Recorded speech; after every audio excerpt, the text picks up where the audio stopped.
Dragons and serpents are some of the oldest and most widespread mythological symbols. They have been associated with some of the oldest rituals known to humankind and represent the dual expression of good and evil. In order to grasp the role of dragons, which through occult means is interwoven into our culture, we need to delve deeper into the hidden meanings and symbolism of the dragon, which is not only found in symbolic representations, but also in our language in a literal, allegorical, phonetic, and philological context. Through an examination of many symbols and languages across the world, it has become abundantly clear that in order to know the truth about the nature of our reality, it is essential to chase down dragon mythology, symbolism, and language. To paraphrase the Oxford English Dictionary, language is a method of communication, either written or spoken, consisting of words in an agreed way extending to a community or country. This definition likewise extends to that of symbolism, which is defined as a mark or character taken as the conventional or occult sign of a being, object, idea, function, or process.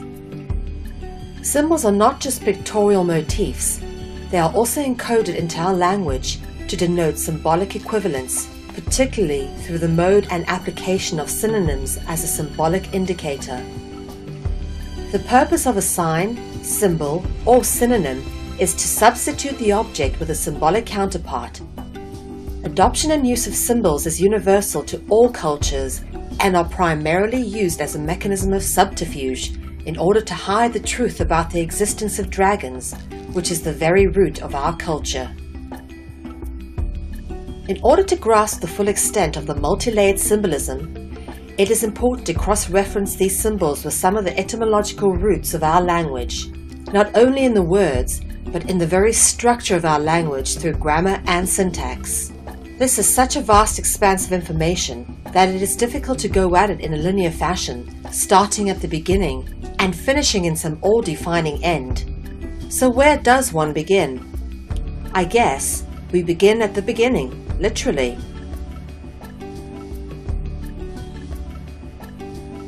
If we were to talk about a man who crossed the road, we would say, a man crossed the road, or the man crossed the road. The variables in these two sentences being a and the prior to the subject of man being referenced. Almost all sentences in the English language are constructed in this manner. It would not be grammatically correct to say man crosses the road. In this context, the grammatically correct way to phrase the sentence would be to reference it as the man or the indefinite reference of a man. And thus the question beckons, what is the true purpose of a and the, that they have to start a sentence or be put before the reference to a subject prior to engaging the subject of said sentence? Much like the a goes before the beginning of the sentence, so the a is found at the beginning of the alphabet. In fact, the alphabet is named after the first two characters being alpha and beta, as they are known in Latin. If one looks at the symbolic representations of alpha in its capitalized form, it is actually a representation of the all-seeing eye in the capstone, which is separated from the pyramid, as represented on the $1 bill, which, as discussed in part 1, is a symbolic representation of the dragon. Why do you think they call the famous Italian car Alfa Romeo? And why do you think it's represented by a crown-wearing, man-eating dragon? Even the use of the word alpha in English in a contextual form denotes that of being above or before all, coming first, or being at the top, the leader of the pack, as per the term alpha male or alpha dog.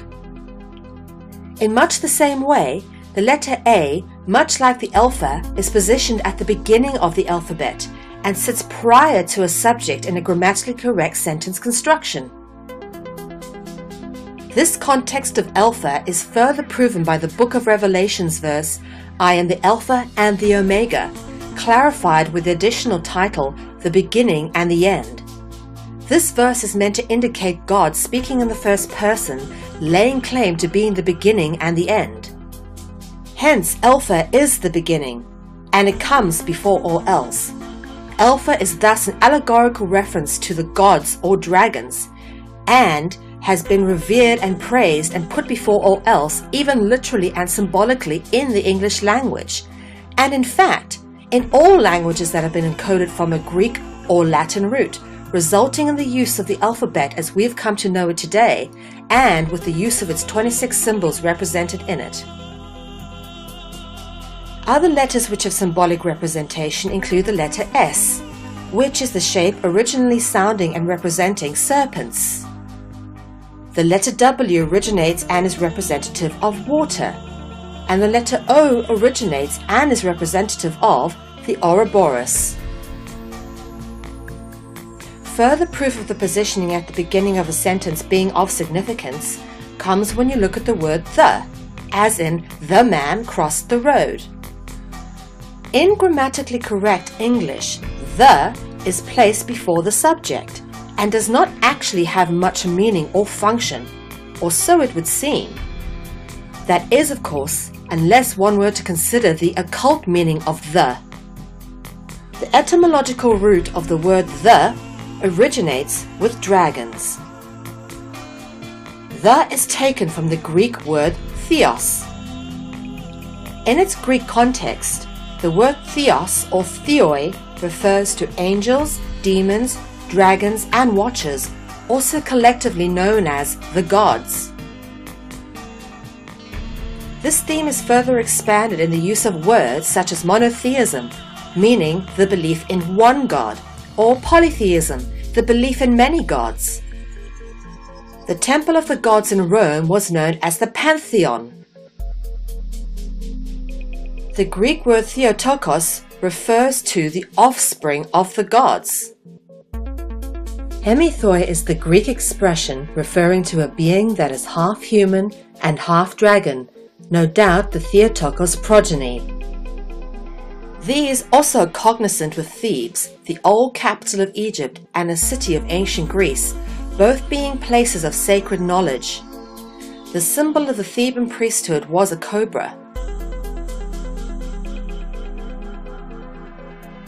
The relationships between dragons and languages are universal. The is also indicative of thesaurus, meaning a collection of words or concepts. This is rooted in the Greek noun by the same name, thesaurus, meaning a treasure. In the Grecian mysteries, treasure implies intellectual riches such as sacred or occult knowledge, and thus it is said, a dragon guards treasure. The also forms the root word of theatre, a place where a play of written words is spoken, and thespian, a speaker of the words of said play, known today as an actor or an actress. In Part 1, the interconnection between basilisk and basileus was demonstrated. This interconnection is clearly repeated and documented in the Indo-European languages. The Akkadian noun pior, which means snake, relates to the Sanskrit title Pala, which means king. This is further expanded in Egypt with Paro or Pharaoh. Pala also connects to the Indo-European root of the word parle, which means to speak. This is further expanded with the word parable, which is a story expressed often through symbolic allegory. In theatre and ritual, parables are often narrated in a play. The word play is similar to the word parle. The word narrate is taken from the Latin stem narra, meaning to tell or report. Narra is etymologically similar to naga, the Sanskrit and Pali word for a snake-like god or dragon. The theme of treasure implying intellectual riches is then further expanded with the use of the word parel, being the Dutch word for pearl, a play on the word parle, meaning to speak. Hence the expression, pearls of wisdom. In Japan, the red serpent is known as Tengu, which is a play on the Japanese noun tangu, which means word. In African mythology, the serpent is called Nyoka, which means the instructor or expert. This theme is further expanded in Egyptian mythology by Sobek, which corresponds with the Arabic word sabak, which means lesson or lecture. In Latin, serpens, meaning a serpent, contrasts with sapiens, which means intelligent. Again, we see the patterns in the Arabic word kafa, meaning to know, which is cognizant with afa, a viper in the Middle Eastern languages. The Greek word skolex means worm. The word worm came from the Old English word worm, which means serpent, snake, or reptile. Skolex corresponds with the Latin word schola, which means a lecture, school, sect, or followers. Schola evolved into the English words for school and scholar. If someone is a good scholar, they may be referred to as a genius. Both the Latin and Hebrew expressions of genius and geoni are definitions both rooted in jinn, taken from the Old Semitic gen, meaning serpent. Gen, written in hieroglyphics, is depicted as a cobra, which is also the symbol of the Theban priesthood or brotherhood. The Latin word for brotherhood is fraternitas, derived from the Arabic classification Ifrit or Ifrit, meaning a malevolent jinn, the equivalent of Satan. The Ifrit's existence is concealed by the fraternity, which are guardians of the dragon knowledge. Judaic law equates Ifrit with writing, codified with religious scriptures. In Hebrew, for example, the stem Ivrit denotes the Hebrew language. Ifrit exposes the Arabic verbal stem irif, which means to know or to have knowledge. The Arabic word shaitani, which in English is Satan, parallels with the adjective shatir, meaning wise. As discussed in part 1, the Hagia Sophia in Istanbul is a 2,000-year-old Catholic cathedral used as a mosque for some time. Its name is pronounced Hagia Sophia in English and Turkish, despite being spelled differently in these respective languages, which gives clear indication to the serpent allegory intended, not only in the name Sophia, but in the use of the two differently spelled out prefixes to the name Sophia, and I will go on to discuss the further symbolic allegory of Sophia, which gets even more interesting. But first, we need to take a look at the words Hagia and Hagia, the prefixes to Sophia, both words of Arabic origin, indicating the cathedral's time as a mosque. But more interestingly, the same themes are played out here with the Arabic synonyms Aya, meaning verse, and Haya, which means snake. This pattern is again evident in the Semitic Grecian wordplay Sura, meaning verse, and Soros, meaning reptile. A further extension of this theme comes from the Hebrew word Zora or Zohar, which means brilliance, and is abridged with the Semitic root word Sao, meaning light. Apart from the very obvious serpent root word Ophi, the goddess Sophia was famously known as the personification of wisdom. Sophia invokes the word Sophia, which is taken directly from the Greek word Sophia, which means a writer or scribe. This leads to the word Sefer, which means a book, indicative of the word Sipper, which is a tale or story, which is further expounded with the word Lesefer, meaning to tell. This evolves into the English transliteration Lucifer, which stems from the Latin word lux fer, meaning lightbringer. Repeated over and over again, the same signifiers are found in all the world's languages. The Elohim, as mentioned in the Old Testament of the Bible, is derived from the Arabic word Elo, meaning light.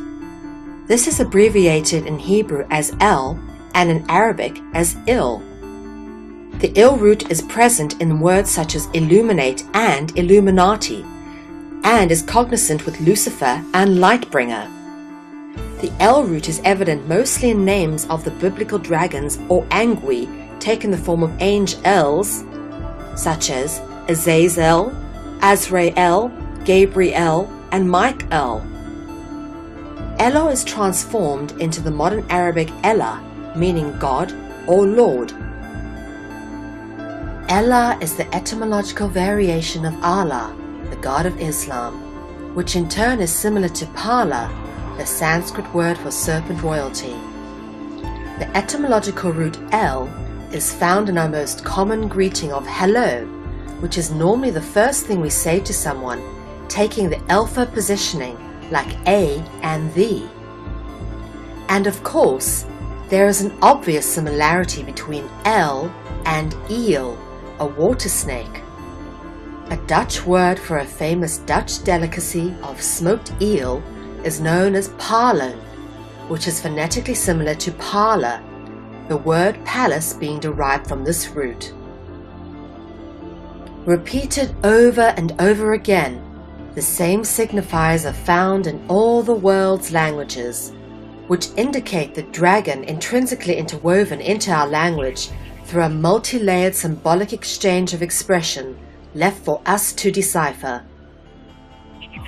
Intrinsically, the Semitic noun Nahash or Nakash, meaning a serpent, shares the additional meaning to decipher.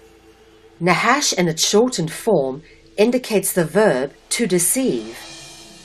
Incidentally, the words deceive and decipher are from the same family of words. As can be seen through our journey of chasing the dragon, the evidence is written in codified form. But the more interesting theme that starts to emerge is the duplicitous nature of the dragon and how openly it has been recorded. Whilst concealing its existence, dragons hide behind a cult ritual not wishing to be found, whilst embedding themselves symbolically into our language. Indeed, the very essence of language loans itself to symbolism, which can be deciphered to reveal the existence of dragons interwoven into the very fabric of our existence through language, literature, art, architecture, music, theatre, sport, and many other popular cultural aspects. Once you know the indicators and signifiers, Chasing the Dragon reveals the truth about mythology, folklore, and fairy tale, their root origin, and the truth about the root of our entire modern-day culture as we know it. And with that in mind, we further continue our mission, chasing the dragon through language, symbolism, parable, and tale. In the Roman language, the analogy between snake and bird is encoded into the philological relationship between Kaluba, meaning snake, and Kalamba, meaning dove, hence the repeated depiction of doves in Christian art, sculpture, and literature, and the repeated use of columns in architecture. This etymological stem lends itself to Columbus, Columbia, and all variations that are rooted in the Kolo, Kolu, Kulu, Kula root. In traditional Christian mythology, the dove is said to be representative of the Holy Spirit, or the Holy Ghost aspect of the Trinity. The word spirit comes from the word spiro, which is another word for dragon. Spiro is also the etymological root of sprite, a dragon or fairy-like being. In my attempts to chase dragon mythology, one of the most interesting themes about dragons which keeps reoccurring is the ability of dragons to change form, and how obviously this encoding of a serpent root word into words that denote form change has been achieved, as is evident in words such as morph or metamorphosis. Although there have been stories recorded of dragons taking on forms of many other creatures, the most commonly recurring theme is the shapeshift from dragon to human or from human to dragon, a theme that has been recorded throughout history and is an ability which seems to be particularly associated with royalty and dragon bloodlines, and I will go on to explore this theme when we climb into some more mythological stories. The second example of form shifting by dragons which are recorded in historical accounts is associated with their ability to move from physical form to an invisible disincarnate ghost or entity, or the reverse, to materialize out of seemingly nowhere. This theme seems to be evident in the word and meaning of spirit, which has evolved from the root word spiro. The word spiro also forms the root of the word spiral, which alludes to dragon and serpent symbolism. For example, the Caduceus depicts spiraling serpents. Depictions of spirals in architecture are symbolic of serpents, appearing, for example, on the top of columns. Spirals in the capital of columns are stylized symbolic representations alluding to the dragon.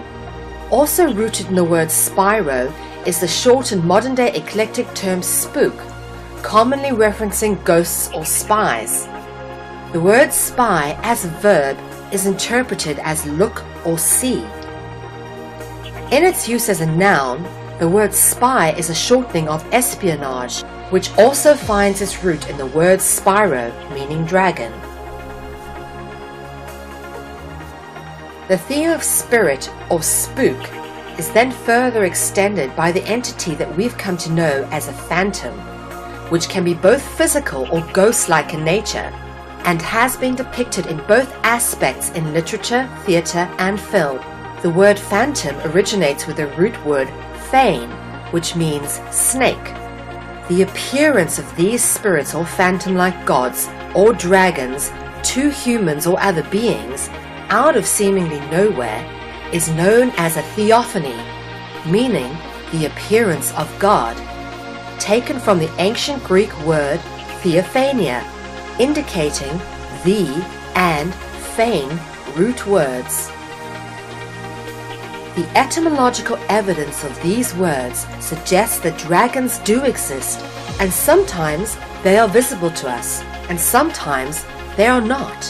Hidden from sight, we have been watched by spirits and phantoms, angels and demons, gods and devils, all making their appearances in mythology under various titles, words, and symbolic representations of the dragon.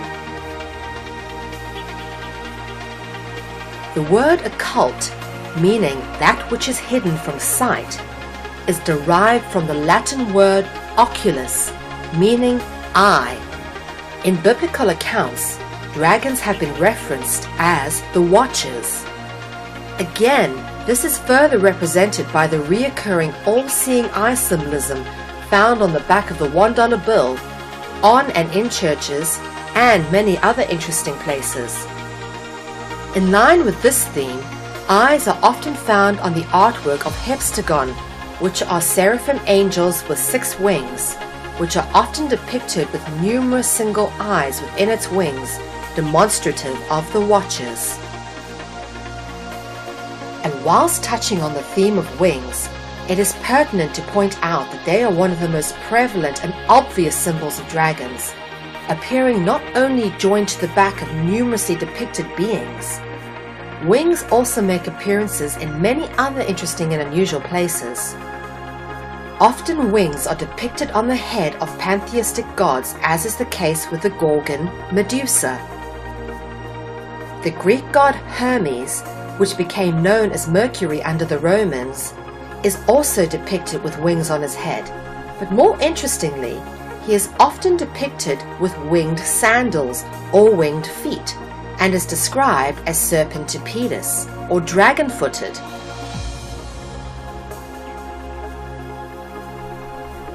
More intriguing dragon symbolism is that of the winged sun, a commonly known depiction of divinity, royalty, and power in the ancient Near East, particularly in Egypt, Anatolia, Mesopotamia, and Persia. Modern variations of this symbol can be found on the logos of Chrysler and Mini. In Egypt, the solar disk between 2 wings is often depicted with a pair of uraeus, which is a rearing cobra. The uraeus is often found on the royal pharaoh's headdress. Headdress, hats, crowns, adornments have by and large, being worn as symbolic representations of status or function by all civilizations, even to this very day. What is interesting to recognize is just how many of them are rooted in symbolic representations of the dragon. The mitre, for example, is a hat which is an alternative to the crown worn by the Pope, but is also worn by other higher-ranking members of the priesthood. It is in fact modeled after a fish head in honor of the Babylonian fish god Dagon. The word Dagon is etymologically similar to dragon. The word mitre is etymologically similar to Mithra, a sun god who wore a Phrygian cap, which turns up in some interesting places, including on the old United States Army flag beneath a serpent. The Phrygian cap also appears on Typhon, the most feared of the Greek gods. The Phrygian cap is the basis of the wizard's cap, as worn by Gandalf in Lord of the Rings, who is often referenced by the name of Mithrandir, after Mithra, from where the Phrygian cap originates. Variations of the Phrygian cap can be found adorning the head of Buddha. The Phrygian cap in its modern-day incarnation can be found adorning the head of the Christmas icon, Santa. Incidentally, the word Santa comes from the same group of words as Satan and Saint. Dragons have often been depicted with plumage on the top of their heads, which has inspired the headdress of many Native American tribes, but most notably the Roman army, who wore dragon-inspired plumage on the top of their helmets to make them look more fierce. Representations of this are found in some very interesting places, such as on the American Express logo. One of the most obvious symbols of the dragon is the appearance of horns on the head. Horns appear in many dragon depictions, especially on those known as the devil, Satan, or Lucifer, but horns are most likely rooted with the Roman god Pan, most often depicted with horns and goat-like features, including cloven hooves, appearing part human and part goat at times. The word god and goat are etymologically similar and share the same root, again revealing the further dualistic nature of the dragon. Halos are found depicted in artwork and represent a circular motif, usually representing light, or more specifically the sun, depicted around the head area. In Byzantine artworks, sun circles or halos were commonly depicted with a cross, giving correspondence to the solar cross of the zodiac. Halos have been used in the iconography of many religions to indicate holy or sacred figures, and sometimes they've been used to indicate rulers or royalty. Halos are solar discs. Sun symbolism, of course, represents the dragon. The glowing halo of light is sometimes depicted as surrounding the entire figure, not just the head. In such instances, this is known as an aureola. In Latin, it is called the aurea, which means golden. Much like halos, aureolas are luminous clouds which in paintings have been said traditionally to represent sacred personages. The aureola's deeper function is to mask the dragon by acting as a symbolic representation. In fact, aureolas have been depicted with sun rays around them, giving clear indication to sun symbolism, which is used to mask the dragon. The common multi-purpose gold crown is actually meant to represent the sun, which, as discussed, is a representation of the dragon. Crowns are most often depicted as being worn by royalty, who are most likely Theotokos, offspring of the dragon. The word crown is derived from the Greek god Kronos, a dragon god of the Greek pantheon, also known as the god of time, from which the words chronology and chronological are derived. The modern clock face is based on the exact same design as the cross of the zodiac, being that of a circle with a cross in the middle, dividing the circle into quarters, each quarter containing 3 units of time, totaling the number of 12. The central point of the circle where the 2 lines cross represent the 13th occult or silent principle. Madame Blavatsky, founder of the Theosophical Society, states in her book The Secret Doctrines that the symbolic significance of the point within the center of the circle references the first differentiation of the ever-eternal nature, the first cause, but that from which it emanates is passed over in silence. The cross of the Hermetic zodiac and the Roman clock face are both based upon the exact same template, whilst depicting totally different measures of time, whilst all corresponding with the movements of the sun, a most ubiquitous symbol of multi-layer construct. The Egyptian sun god Horus lends his name to the etymological root of hours. Horus is also the root of the Dutch word horlosie, which references a timepiece we commonly reference in the English tongue as a watch, again alluding to watcher, eye, oculus, occult-themed thread. Both Horus and Mithra share the same birthday as Jesus, being the 25th of December, the birthday of all solar messiahs, such as the Greek god Attis, born of the Virgin Nala, which is a homonym of Pala, being serpent royalty. This birthday is also shared with Dionysus and Krishna, an Indo-sun god variation of Christ.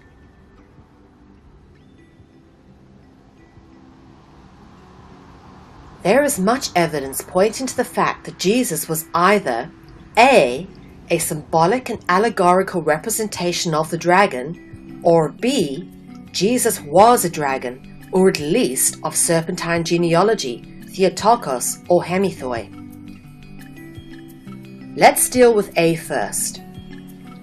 As discussed, sun symbolism is a representation of the dragon. It is very likely that Jesus, as we've come to know him in Christian mythology, was in fact a solar messiah, not a real person, but an allegorical symbol alluding to sun and dragon worship. Jesus is referenced in the Bible as being the Son of God. The first clue lies in how phonetically identical the two words sun and son are.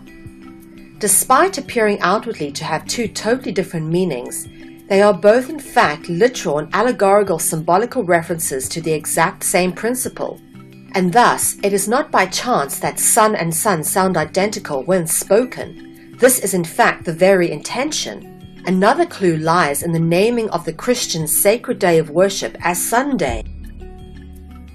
Now, dealing with option B, being the possibility that Jesus was a dragon, or at least from the serpentine bloodline, the most obvious evidence of this lies in the facts surrounding the conception of Jesus. It is documented and said that Jesus was the result of immaculate conception. In Latin, one of the most common words for the word serpent is eaculus, which is the root origins of the word immaculate. Eaculus is of course sharing the kolo, kolu, kulu, kula root of Coluba, Colubra, Columba, Columbus, Columbia, and Dracula. Colubra is the Latin word for snake. If one removed the lu from Colubra, you are left with cobra. Now the lu is the root of, that's right, Lucifer, Luxfer, Illuminate, Illuminati, and all variations thereof. As you can see, the multi-layered tapestry of words begins to thread together a much bigger picture of dragon worship, intricately interwoven into our reality through language. It is quite interesting to note that in chasing the trail of the dragon, we end up on the trail of the Holy Grail, which in Christian mythology is said to be the cup that Jesus drank from at the Last Supper, and a cup that caught the blood drops of Jesus as he was crucified. In Leonardo da Vinci's painting of the Last Supper, it clearly shows symbolism that relates to the serpentine bloodline by Da Vinci's acknowledgement of the numerical code that alludes to the fact that Jesus is in fact an astro-theological hybrid of a sun god, like many pre-Christian sun gods that came before him. The numerical code in this painting mirrors that of the cross of the zodiac, which depicts the sun's movements across the sky through the course of the year, and is divided up into 12 representations, which are then further divided into 4 by the vertical and horizontal equinox and solstice lines, to each contain 3 parts. So it's 4 times 3 equals 12, with the point of the originating creative principle being the 13th occult principle, represented as the point in the center of the cross. In Leonardo da Vinci's painting, this would be represented as Jesus. Leonardo da Vinci's observance to the multi-layered literal, numerical, astrotheological, and allegorical symbolism, not to mention his openly acknowledged membership to the Priory of Sion, places him firmly in the realms of a high-level secret society initiate endowed with occult knowledge. The Holy Grail or Holy Chalice is also known as the Cup of the Covenant. It is often depicted in artworks as a chalice holding wine, which is representative of blood, and is occasionally depicted with a serpent on the cup, which is of course representative of the serpentine bloodline. The serpent spiraling around the cup is a commonly used symbol of the pharmaceutical industry. As documented in the book Holy Blood, Holy Grail, the cup is not actually a lost relic. Rather, it is a symbolic indicator of the protected sacred royal bloodline said to be the bloodline of Jesus. The Holy Grail turns up in Arthurian legends, which recalls the events through various historians, writers, and storytellers of King Arthur Pendragon of Camelot. Arthur took his name from his father Uther Pendragon. Pendragon meaning head dragon. The Holy Grail iconography with a snake on the chalice also turns up, interestingly enough, in medieval heraldic depictions of Melusine, also known as Melusinde and Melusina. The story of Melusine is important in our efforts of chasing the dragon through history, as the story of Queen Melusine has been recorded in several different historical texts as events which actually transpired. Melusine also forms the focal point of the Starbucks Coffee Empire's logo, so even if you haven't heard of her, you most likely have seen her, so I will spend a bit of time discussing the etymological significance of her name. In her expression as Melusine, the meaning, when broken down through Latin, quite literally means dark and light. In heraldic depictions of Melusine, she is shown with one wing dark and one wing light. A little side note here, my name is Mel and the name of my first book is called Light and Dark. The coincidence is quite by chance, or is it? Melusine is often depicted in folklore and fairy tale as a feminine water sprite or mermaid, the guardian of sacred springs and rivers. Melusine is often depicted as wearing a crown and with her tail split into two, with either part in each hand. Mermaids take on the etymological origins from the Latin word mare, also being the root of marine, maritime, and Mary. Melusine is referenced in mythology and literature as being fae, which is another word for fairy. The word fae is a homonym of fane, the root word of phantom, fane meaning snake. The words fantasy, fable, and fairy tale find origins in the fae, fane root. There are many variations of the story of Queen Melusine, and she is the best example of how historical facts have been transmuted into folklore considered by scientific standards of our modern age to be fiction. The term fairy tale is in fact rooted with Melusine, who has been known as the original Queen of the Fairies in European folkloristic traditions, the word tale referencing her dragon tail. In Europe, the story of Melusine was passed down from generation to generation, often becoming part of the repertoire of stories between spinners and weavers as they worked, becoming the subject of medieval storybooks, and thus not really taken seriously as part of historical accounts, rather taking its place alongside all other dragon stories, rooted firmly in the category of semi-dismissive mythology. But Melusine was not a made-up story told to delight and entertain children. Historical records document the existence of Queen Melusine, and the events surrounding her were known far and wide at the time. The most famous literary versions of Melusine tales is that of Jean de Arras. The story of Melusine mirrors that of her mother Pressine on some very significant facts, which is why we start our exploration of the facts surrounding Melusine with her mother Pressine.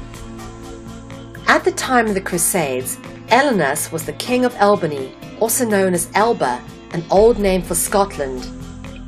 The story goes that when hunting in the forest one day, he came across a beautiful lady. She was Pressine, mother of Melusine.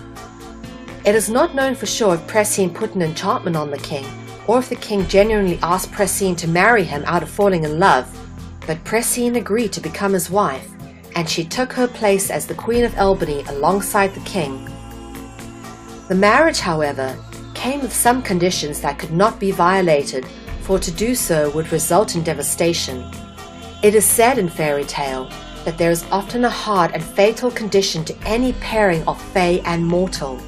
The conditions agreed to was that the king was never to enter Pressine's bathing chamber.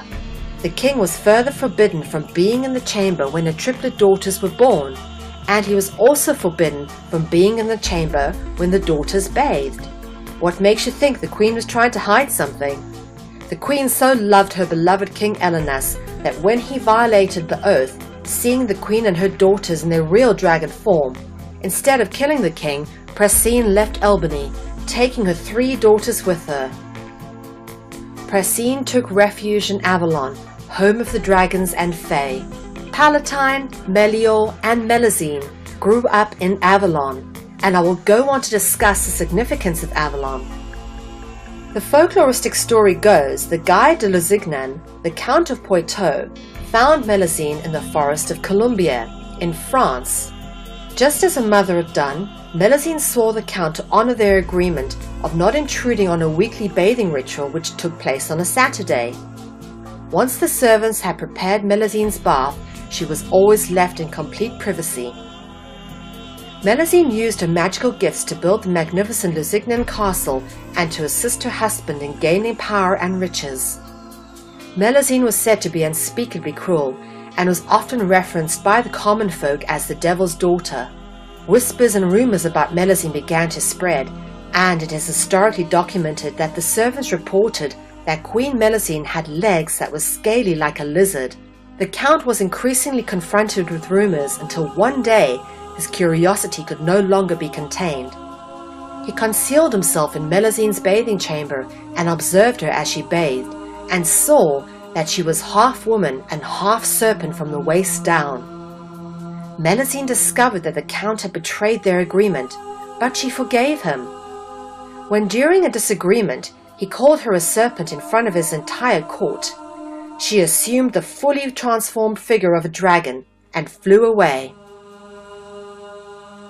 Melusine is often associated with the Lady of the Lake of Arthurian legends, who plays a pivotal role in many stories, including giving King Arthur his sword Excalibur. The Lady of the Lake is supposed to be the ruler of Avalon, the place where Melusine and her sisters were raised. Like most myths, Avalon has long since been dismissed as being an actual place, in favor of being a non-existent place of myths and legends, but has been associated from an early time with mystical practices and magical people. There are several stories that Joseph of Arimathea founded Avalon. Joseph of Arimathea was a wealthy tin merchant and nobleman. It is claimed that he traveled with Jesus, when he was a young man, to the area now known as Somerset in England. Incidentally, the hills of Somerset are laced with tin. Despite the many confusing legends, if you actually follow the etymological clues, it becomes very obvious as to what Avalon was, what it is called now, and its significance. The official records of the meaning of Avalon traces it to a Welsh name claiming it means the Isle of Apples. The word Avalon shares the Lon root with Babylon and London, and this is no coincidence. More interestingly, the first syllable Ava is rooted in the Arabic word afa, meaning viper, a kind of snake. Vowel sounds are often substituted, resulting in the serpent word efa, which evolved into Eve. Apples and Eve. Where have I heard that one before? Ava informs on the root of Ave Maria, the Latin representation of the Virgin Mary. Virgin, viper, venom, and Venus all come from the same group of words and thus share a common root, and we will get into Venus later. Lucifer is documented in Christian mythology as being a fallen angel, and angels, as discussed, are dragons. But what is particularly interesting in this context is the reference to the kind of angel that Lucifer is, being a fallen angel, which corresponds with Avalon's Old Welsh name of Ynys Afallon. Avalon has also been referenced as the Isle of the Dead. Avalon has also been identified as the place where the famous sword of King Arthur, called Excalibur or Caliburn, was forged. Much like the Holy Grail, which is represented as a drinking vessel or chalice, so too was Excalibur a symbol of the dragon bloodline, and is associated with the claim of sovereignty over Britain. In fact, the sword and chalice are not only symbols of the royal dragon bloodline, they are inextricably linked to ritual, and the root of all ritual is dragon worship. The word Excalibur or Caliburn invokes the word caliber, which references the quality of someone's character or level of their ability or acceptability. Using this in context, for example, only a man of the right caliber would become king, referencing the dragon bloodline and the divine right of this bloodline to be king and rule. When Arthur was seriously wounded after fighting Mordred at the Battle of Camlan, he was taken by an enchantress, Morgan le Fay, to Avalon, where he was cared for by the fairies until his death. Morgan was one of 9 sisters and was said to be a close blood relative of Arthur. As if her second name, Le Fay, referencing fae or fairies, was not enough to give away that Morgan was a dragon, the name Morgan shares the same serpent etymological root of Or, much like Gorgon. So where is Avalon now? Although dismissed as a non-existent mythological place, Glastonbury has been identified as Avalon, although this has been disputed. My own investigations lead me to believe that Glastonbury is in fact the place that was once Avalon, and again the evidence lies in the etymology. Although no longer an island, in the 12th century, the high conical bulk of Glastonbury Tor had been surrounded by marsh before the surrounding fenlands and the Somerset levels were drained. In earlier centuries, the area had been flooded when sea levels rose, and the area now known as Glastonbury was an island surrounded by water and marshlands. Incidentally, apples have always been prevalent in the greater Somerset area, where Glastonbury is. Around 1190, Avalon became associated with Glastonbury when monks at Glastonbury Abbey claimed to have discovered the bones of Arthur and his queen.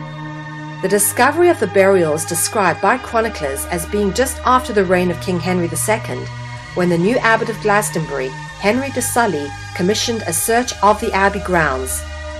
At a depth of 5 meters or 16 feet, the monks discovered a massive tree trunk coffin and a leaden cross bearing the Latin inscription which translates into, "Here lies entombed the renowned King Arthur in the island of Avalon."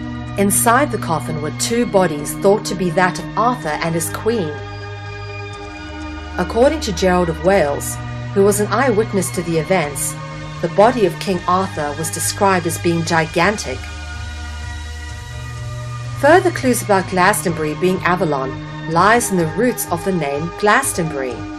Glastonbury's name is derived from the Old Celtic name meaning Isle of Glass or Glass Town, hence Glaston. Much like the hidden dragon bloodline is concealed by symbolism of the Holy Grail, which is interpreted and represented symbolically as a drinking vessel, so drinking vessels are made of glass. In fact, we often reference a drinking vessel as a glass, as in, I drank a glass of wine, and thus, glass is a symbol of the royal dragon bloodlines. This will become more obvious when I go on to explain the significance and symbolism of Cinderella and the glass slipper. But for now, the Holy Grail, a drinking vessel, which we commonly reference in our modern tongue as a glass, is or was a symbol of the royal dragon bloodline, and turns up in Arthurian stories because Arthur Pendragon is in fact a dragon as stated by his name. Much of modern art and culture was influenced and passed on by dragons, including the skills and crafts such as glassmaking. Stained glass windows became a feature of many historically significant religious structures such as churches, abbeys, and cathedrals. When we talk about the glass part of a window, we refer to a window pane. This is etymologically similar to fane, meaning snake. As per the discovery of the remains of Arthur at Glastonbury, that gives indication that this is where Arthur was buried, hence Glastonbury, the place where the glass represented bloodline were buried. And for the final kicker bit of evidence, if we look at Leonardo da Vinci's painting of the Last Supper, it is obvious that all the cups that contain wine which are on the table are made of glass. Avalon, now known as Glastonbury, was obviously a very special place because it is where the dragon, fairy, fae, royal bloodlines lived in safety and where they buried them when they died. Today it is commonly known that there is something very special about Glastonbury, as it draws artists and reveling worshippers to an annual ritual of cultic musical celebration, usually held around the summer solstice. It is interesting to note that the Neolithic henge in Wiltshire, England, not too far from Glastonbury, known as Avesbury, is the biggest megalithic stone circle in Europe. Applying the same etymological root principles to Avesbury perhaps gives you some indication as to the significance and purpose of these massive stone circles in the English countryside, and that they too were perhaps inhabited by dragons and fae, who may have constructed Avesbury and may have been buried there, and perhaps they still are. As discussed in part 1, the name England originates from Anglo, which is rooted in the serpentine word anguiem or angui, referencing biblical angels. There was a time when England was the land of fairies, dragons, and angels.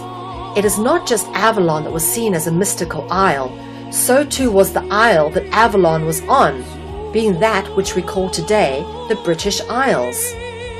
In pre-Roman times, England was a sacred place, the refuge of angels, dragons, and fairies, who have left their mark with henges and continue to do so today with crop designs, just so we know that they are there, whilst remaining hidden from us. There is an actual traceable route to the mystical places and beings of fairy tale, myth, and legend, all originating in the same concept and root.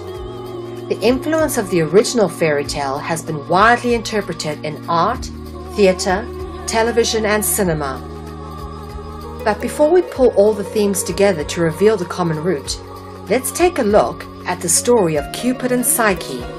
The theme of the pairing of mortal and fae is constantly reoccurring throughout history, making appearances in literature, art, theatre, and film, and having taken on many different interpretations and interesting storylines, some sharing some very similar themes. Cupid and Psyche is a story from the Latin novel Metamorphose. Cupid is sometimes called Eros or Amor. The story goes that there was once a king and queen, rulers of an unnamed city, who had 3 daughters of conspicuous beauty. The youngest and most beautiful was Psyche, whose admirers, neglecting the proper worship to the love god Venus, instead prayed and made offerings to her. It was rumored that she was the second coming of Venus, or daughter of Venus, the progeny of a union between god and mortal. Venus was offended by this and commissioned Cupid to do her work by seeking revenge. Cupid, however, falls in love with Psyche and desires to possess him for herself. Although her 2 humanly beautiful sisters had married, the idolized Psyche had yet to find love. Her father suspects that they may have incurred the wrath of the gods and consults the oracle of Apollo. The response was unsettling. The king was told by the oracle not to expect a human son-in-law, but rather to expect a dragon-like creature who would harass the world with fire and iron and is feared even by Jupiter and the inhabitants of the underworld. Psyche was then arrayed in funeral attire and conveyed by procession to a peak of a rocky crag and exposed. Marriage and death are merged into a single rite of passage, a tradition into the unknown. Zephyr, the west wind, picked Psyche up, carried her off, and placed her into a sacred grove, where she promptly fell asleep. Psyche awoke to find herself at the edge of a cultivated grove. Exploring, she finds a marvelous house with golden columns. A disembodied voice tells her to make herself comfortable, and she is entertained at a feast that is served by itself and a singing lyra which sings itself. Although fearful and without sexual experience, she allows herself to be guided to the bedroom, where in the darkness, a being she cannot see makes love to her for the first time. She gradually learns to look forward to his visits, although he always departs before sunrise and forbids her to look upon him, and soon she becomes pregnant. Psyche's family yearns for news of her, and after much cajoling, Cupid, still unknown to his bride, permits Zephyr to carry her sisters up to visit him. When they saw the splendor in which Psyche lived, they became envious and began to undermine her happiness by prodding her to uncover her husband's true identity, since surely, as foretold by the oracle, she was living with a vile winged serpent who would devour her and her child. One night after Cupid fell asleep, Psyche carried out her plan devised by her sisters. She brings out a dagger and a lamp in her attempts to kill the monster. But when the light instead reveals the most beautiful creature she has ever seen, she is so startled that she wounds herself on one of Cupid's arrows in his cast-aside quiver. Struck with a feverish passion, Psyche spills the hot oil in the lamp and wakes Cupid. He flees, and though she tries to pursue him, he flies away and leaves her on the riverbank. After a complex series of trials, they do eventually marry, but for now this is where we end the story, as I wish to point out some similar themes that we're going to draw together. These mythological stories have been reinterpreted in many ways, and traces of them are evident in many modern-day renderings, interpretations, and retellings. Just like in the tale of Melusine, the hiding of true form between a pairing of dragon and human is a recurring theme, as is the dire consequence of this pairing. In the 1984 mermaid film Splash, several interesting folkloristic fairy tale themes are repeated. The most obvious theme of note is the pairing of human and mermaid. Then, of course, it is the big secret of the true form held by Madison, the mermaid character played by Daryl Hannah. When Madison decides to visit Alan, the character played by Tom Hanks, she has 7 days before she must return to the sea, or she will never be able to return as a mermaid again. The 7-day theme is rooted in Melusine, who bathed every 7 days. Much like Melusine, it was in the bathtub that Madison transformed into a mermaid, and her secret was almost discovered. The theme of the tough or dire consequence of the pairing of mortal and fae or dragon is illustrated in Splash by the choice that must be made of either character having to give up their old life to begin a new one in order to pursue true love. In the end, Alan makes the sacrifice and returns to the sea with Madison, and can never return home to see his brother Freddie. The original version of The Little Mermaid by Danish author Hans Christian Andersen details the well-known story of a young mermaid willing to give up her life in the sea and her identity as a mermaid to gain a human soul and the love of a human prince. The tale was first published in 1837 and has been adapted to various media, including musical theatre and animated film. In the Lord of the Rings trilogy, the character known as Aragorn, the rightful king of men of Middle-earth, who is a mortal, is paired with Arwen, a fairy elf being who is immortal. In Tolkien's rendering of this story, there is a very noted and long-winded homage given to this deep love shared between Aragorn and Arwen. and there is a choice that Arwen must make in order to stay with the man she loves, which results in Arwen choosing a mortal life. Arwen is by Aragorn's side when Aragorn is crowned king by Gandalf or Mithrandir, symbolic of the priestly orders, who have always traditionally crowned the kings. As if this was not enough of a symbolic indicator as to the royal, dragon, angelic, fae bloodline being played out in classical literature, then take a look at the king's name being Aragorn. Phonetically, it is very similar to dragon, as well as containing the Serpentine etymological root of Or. After all, South African-born author J.R.R. Tolkien was a 33rd degree Freemason. In Tolkien's novel of the same series, named The Hobbit, there is a reference to the already discussed common symbolic allegory of a dragon guarding treasure. The theme of The Great Secret being that a character is in fact a dragon, angel, mermaid or fairy, has managed to seep its way into modern-day popular culture and fashion.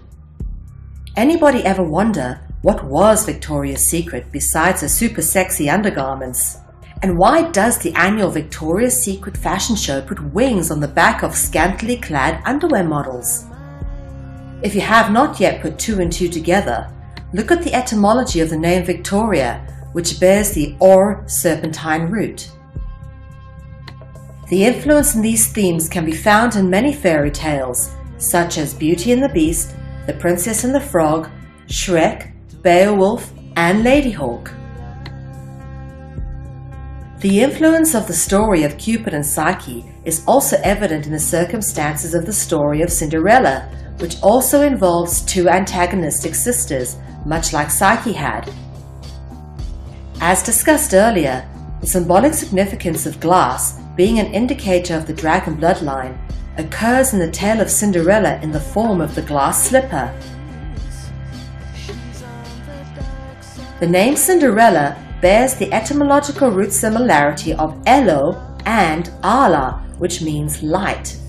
The objective of the prince in the story of Cinderella of finding his princess by making all the women of the land try on the glass slipper was to find the princess of the appropriate bloodline, the one whose fit symbolically fitted the glass slipper, which, as already demonstrated, is a representation of the dragon bloodline.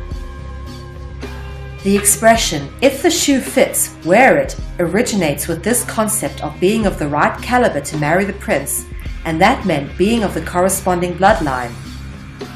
In the story of Arthur, he became king after he pulled the famous sword Excalibur from the stone. Many tried to pull the sword from the stone, but only the rightful king, the man of the right caliber, meaning the dragon bloodline, could pull the sword from the stone.